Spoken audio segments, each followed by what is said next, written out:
1번 문제는 2012년도 행시 일반행정 문제입니다. 거기 104번에 예시답안 있으니까 같이 펴놓고 104번 예시답안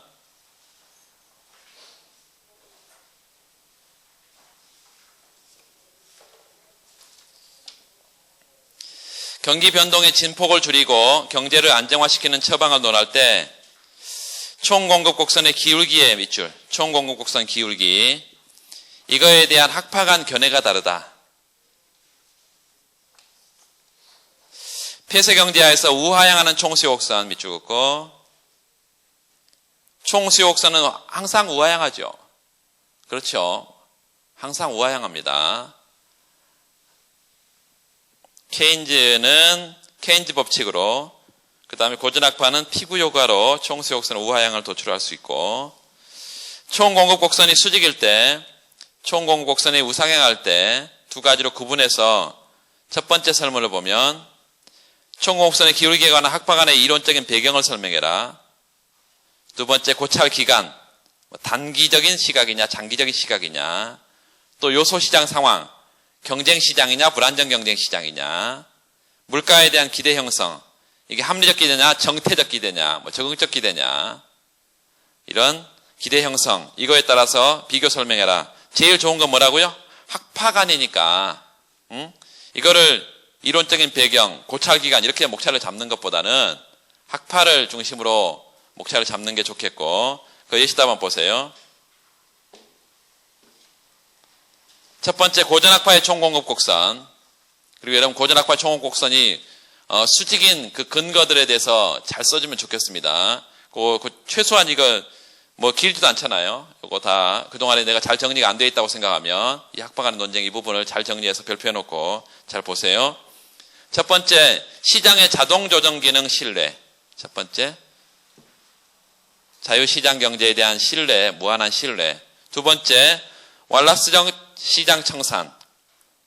항상 이루어진다 이 가정을 하고 있고, 외부의 충격이 주어지면 시장은 신속히 균형을 회복한다. 거시경제의 장기 분석 밑줄. 고찰 기간은 장기라는 것입니다. 장기 분석에 관심이 높다. 요소시장은 생산물과 마찬가지로 완전 경쟁이다 밑줄. 완전 경쟁 시장이다. 또 물가와 임금은 항상 신축적이고요. 물가 임금은 항상 신축적이에요.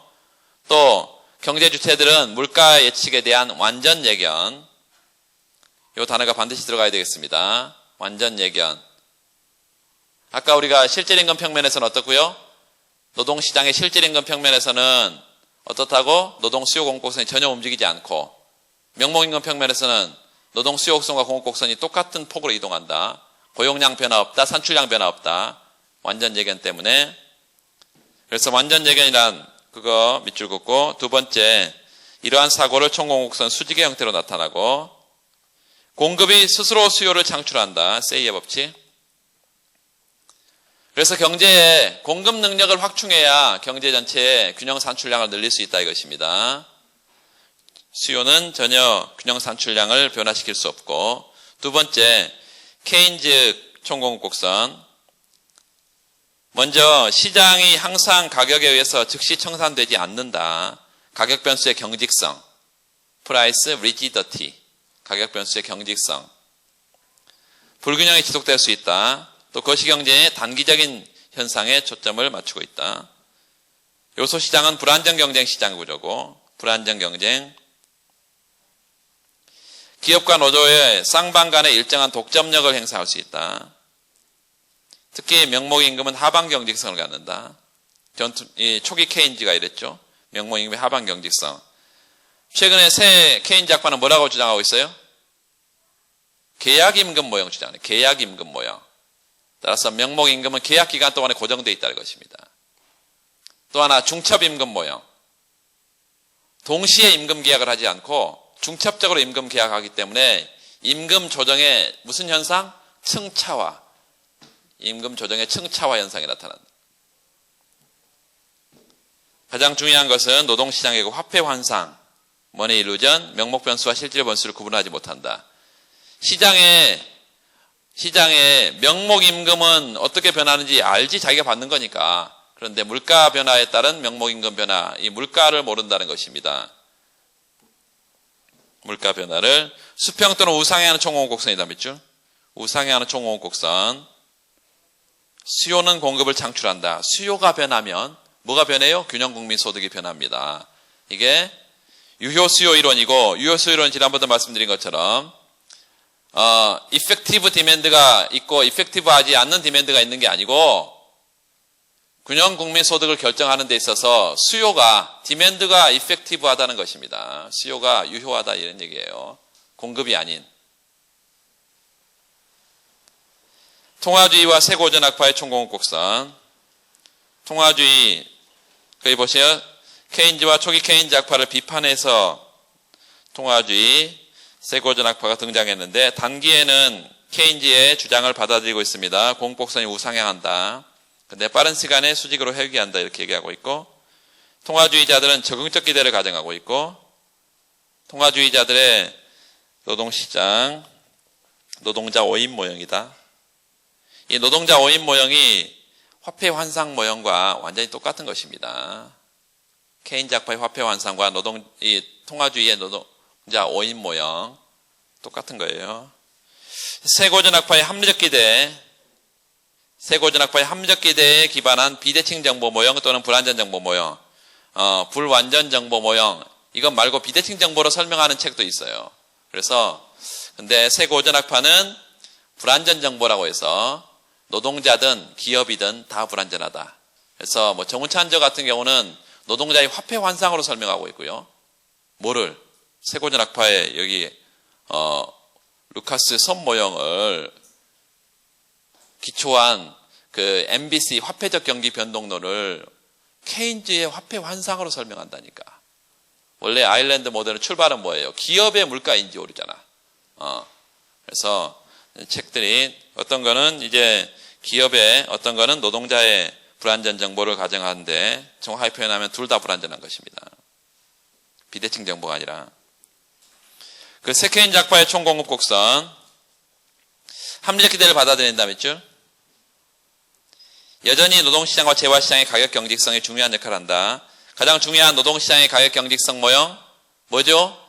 효율임금 모형. 효율임금 모형. 다 실질임금 경직성 모형이죠. 내부자 외부자 모형. 명목임금 경직성 모형은 뭐였어요? 중첩임금 모형. 이게 명목임금 경직성 모형이고, 그리고 재화시장의 가격 경직성, 맨큐의 메뉴 코스트 이론. 개별 이론들은 다 해놔야 됩니다. 효율임금 모형, 맨큐의 메뉴 코스트. 효율임금 모형은 좀 깊게 공부를 해야 되고, 이들에 의하면 단기의 총공급 곡선이 우상향한다. 장기에는 수직으로 회귀하긴 하지만 상당 기간이 필요하다 밑줄. 상당한 시차가 존재한다. 왜? 가격이 신축적으로 움직이지 않으니까. 자, 거기 총수요와 총공급 곡선이 수직인 경우, 우상한 경우. 두 번째 문제는 확장 재정정책의 효과를 분석해라. 확장 금융정책의 효과를 분석해라. 간단한 것인데, 총수요, 총공급 모형만 그리면 두 가지를 비교할 수 있겠어요? 없어요. 그래서 총수요 측에 ISLM을 같이 분석해야 되겠습니다. 재정정책과 통화정책이 다 총수요 AD 곡선을 움직이는 거니까 똑같잖아요.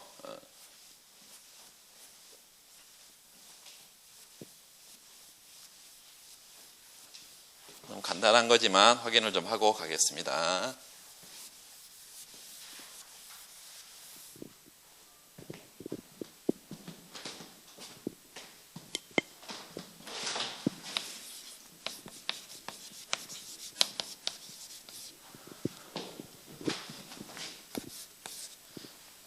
통화정책인데요. AS가 총공급 곡선이 AS가 우상향하는 경우, 수직인 경우 둘로 나누어서, 첫 번째 거기 답안 보세요. 먼저 수직인 경우, AS가 수직인 경우,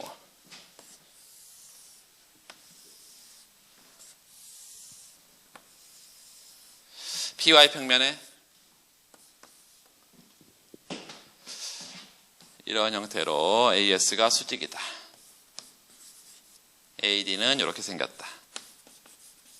그럼 맞아떨어지면 총수요 총공급의 균형 상태에서 균형 물가 결정되고 균형 산출량이 결정된다. A점. RI 평면에 IS LM이다. 이렇게 IS LM이다. 그러면 상품 화폐 동시균형점에서 IS LM이 균형 이자를 결정하고 있을 것이고 균형 산출량을 결정하고 있다. 통화를 팽창시킨다. 통화죠. 먼저 통화정책, 확장 재정정책이네. 그러면 총 수요가 이렇게 늘고 AD가 제로가 원으로, IS가 이렇게 IS 제로가 IS 원으로. 그래서 처음에 출발은 IS 곡선의 우측 이동, 그에 따라 AD 곡선의 우측 이동, IS 우측 이동에 따라서 물가가 이렇게 상승하게 되면 B점으로 이렇게 P1으로 물가가 상승하게 되면 아주 빠른 속도로 요게 지금 LM 곡선이 실질 통화량이 감소하면서 LM0가 LM1으로 이렇게 하고 이런 점이 B점이 되고 이자율이 완전 구축이 된다. 완전 구축. 그래서 이게 AS가 수직인 경우는 산출량에 전혀 영향을 미치지 못하고 뭐에만 영향을 주는데요? 요 이자율, 요 가격 변수, 요 물가요. 그래서 특히 이자율 상승에 따른 투자 구축으로 완전히 뭐의 증가가, 재정 지출의 증가에 따른 총수요 증가가 완전히 사라진다. 이 효과가. 두 번째, AS가 우상향하는 경우, 우상향.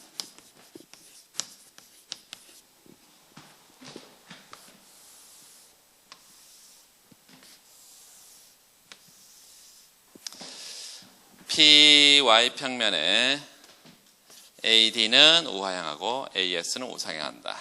이렇게.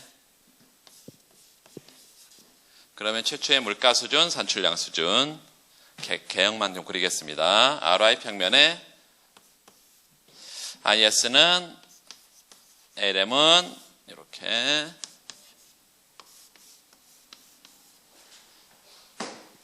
최초의 이자율 R0, 산출량 P0, 산출량 이렇게 해서 A점. 재정정책을 썼다. 확장 재정정책. IS가 우측 이동한다. 이동폭을 좀 크게 그려도 좋겠습니다. 제로가 원으로.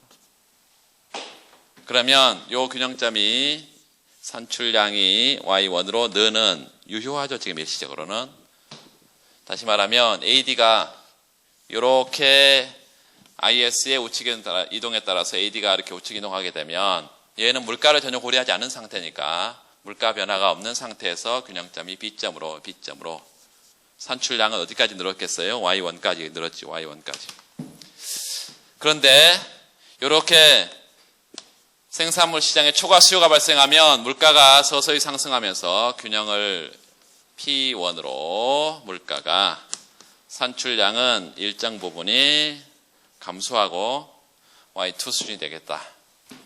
이 물가 상승을 반영해주면 이 물가는 실질 통화량, 이 LM 곡선을 이동시키는 요인이고 A 곡점의 수직의 점선을 끌어올려서 이게 지금 IS 곡선 이동폭보다 LM이 작게 이동해야 물가 상승 이후에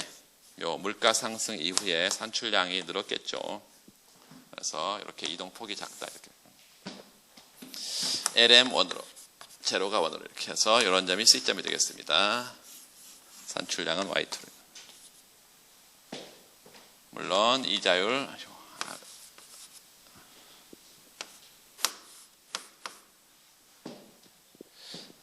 뭐 단순한 형태니까 그렇게 확인을 하시면 되고 확장 금융정책도 그냥 거기 그냥 보겠습니다.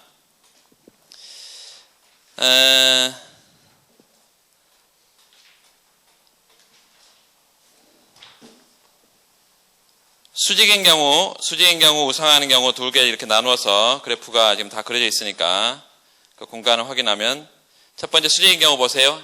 LRAS 이게 수직 선의 총공곡선에다 수직에 다시 한번 덧칠을 해놓으면 통화가 팽창이 되면 좌측에 ISLM에서 LM 우측 간다. 새로운 균형점은 B점이다.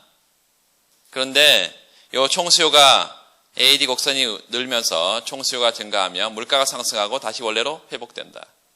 아무런 조각 없다.